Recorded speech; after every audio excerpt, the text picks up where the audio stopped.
David Moyes does not help himself. He really doesn't. He's so stubborn. He's so stuck in his ways. Just a little bit of change here or there would really, really help him. And I understand he would probably counter-argue, well, hold on, those tactics work perfectly well to win us the Conference League. And he'd be right. But that wasn't Fiorentina. It was Bournemouth. It was a bad Bournemouth team as well. A Bournemouth team, I suspect, if they carry on playing like that, and I don't think they will, because I think their new signings will produce more.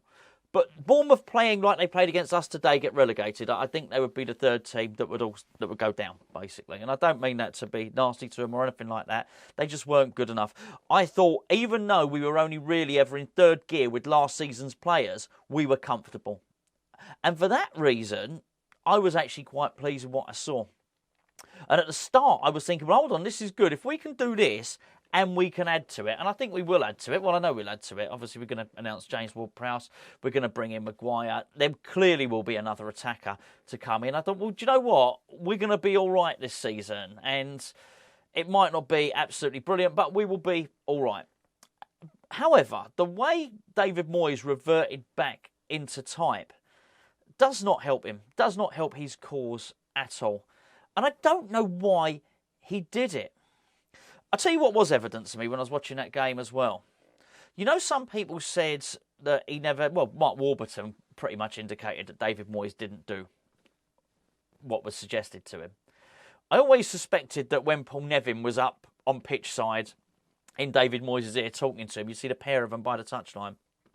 I think Paul Nevin would say stuff, and then I just think David Moyes did whatever he wanted to do anyway. For that reason, I think there's no difference. The fact that we've lost two coaches makes no difference at all. Because I don't think Moyes were listening to him anyway. So I think what you're getting, even when the coaches are there, you're getting the Moyes way. Whether there's two coaches there or no coaches there, you're getting the Moyes way, basically. So I don't know. Actually, maybe he won't bring someone in. Maybe he will. It's going to be a hard task to bring someone in because you've got to convince somebody to come in only on a one-year deal or whatever, probably an 11-month contract as it is now. So... yeah, anyway, watching that game now, I just think, come on, Moyes, just let the players do whatever they're doing. Because I know I said it in the review, that midfield three was functioning well. Somehow he'd got a tune out of Souček. Souček was operating well in both boxes. They were dovetailing well. One would sit and one would go. Fornals was doing well centrally. Paqueta was doing well in there.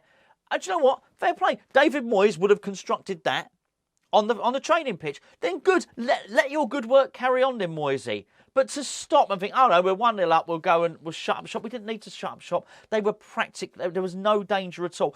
Even reverted, who for a little while was struggling with Solanke, had eventually got the better of Solanke. reverted. And I thought we were doing all right. I thought Emerson was starting to get the measure of Brooks, really. Soufal was there. I just didn't think they had enough of the game that they could cause us too many bother. They were having long shots in the end. But we seem to be getting in there. We seem to be getting in the box. Bowen was a threat. Souček was getting in the box and he was being a threat as well. Obviously, so was Paqueta. So I just don't understand. Now, look, don't get me wrong. Antonio was tired. There was a point where Antonio was tired. But I would have almost done anything else other than bring Danny Ings on. And when I say anything else, let me tell you the few things I would have done. Would have brought on, if we just wanted to carry on playing one up, like play Mbama, bring Mbama up. If not, bring on Cornet. Look, I know I've since I first saw Cornet. I think the first time I saw Cornet play, if you can find that game, when first did that video, he was offside 4 times, right? I mean, and I was not complimentary about it. That being said, right, I know he gets offside a lot. I'd still have him as a striker ahead of Danny Ings. Because for all Danny Ings' finishing and all the rest of it, he does not thrive in our system. I've said it so many times. I'm not even going to... I wouldn't insult Danny Ings by saying his career's over. I reckon Danny Ings goes to another club and he scores goals. Just at West Ham under David Moyes, he does not score goals. So I would have brought Cornet on before Danny Ings. The other thing I would have done was move Bowen up front and maybe put Cornet on the wing or do something like that. Now, I think we were out of options, and I do think the squad was thin because... it's funny. Benrahma's a funny one, really, isn't he? It took him... David Moyes didn't trust him for so long, and then he sort of reached a point, David Moyes, and now he trusts him completely to the point where actually even if Benrahma's having a bad game, and he was, and that's what I think it was a bad game. He started well. he got a little bit better, then he faded, basically. His final ball, his final delivery was sloppy. Ben Rama needed to come off. Now, I do understand that you possibly couldn't do both of them, although I would have done. I would have taken Antonio off when he got tired, put Mubama on, and I would have taken Ben Rama off, and I would have put Cornet on. And then whatever, you could move, you could swap them around, do something. But what Moyes decided to do was so ultimately defensive that it was just stifling. And it's a real shame, because Bowen's continued from where he left off last season. Bowen is still on fire, right? He's still on fire. Absolutely brilliant. He was an absolute menace to them, really. And I just don't know why. It's almost like Moyes just turned the tap off. Right, said, right, that's it, no more. And it is exactly that reason, and again, I know I said it in the review just a second ago with Gio, it's exactly that reason that people like Paqueta want to leave, because you just cannot thrive. It strangles them, it strangles anybody's creativity. And I didn't think the team had the most amount of fantasy in it anyway. I really didn't. I thought, by and large, the midfield were functioning. It was a functional midfield. And I think it will continue to be a functional midfield, even when he gets Ward-Prowse in there. Maybe we'll just be a little bit more deadly from set pieces. I think it'll actually be a bit better than that. I think once we get a slightly better attacker and we get an option that we can bring somebody off the bench as well, I think it'll look better. I think we'll have a little bit more of a threat. And I do think we'll be all right this season. But he's too happy to sacrifice points. And when you saw it at the end, the referee blew his whistle, and then, as always, the camera sort of pans to the two managers. David Moyes walked over and he shook his hand. He gave him a pat on the back. He didn't even look angry. David Moyes looks more angry than that in press conferences. He really does. I think he was happy with a draw, and you think, mate, why do that? That was absolutely 2 points dropped. As I say, I do think Bournemouth will probably say their new players settle. Alex Scott wasn't playing today, he's injured. So their new players settle. I think Bournemouth will get a little bit better. That was the best time. And we were winning against them. And even once we went behind, we didn't go behind, once we conceded the equaliser, we started to go again, and even that was stopped. And he's probably looking at the bench thinking, I don't have many options. Well, you've got two goalkeepers on there.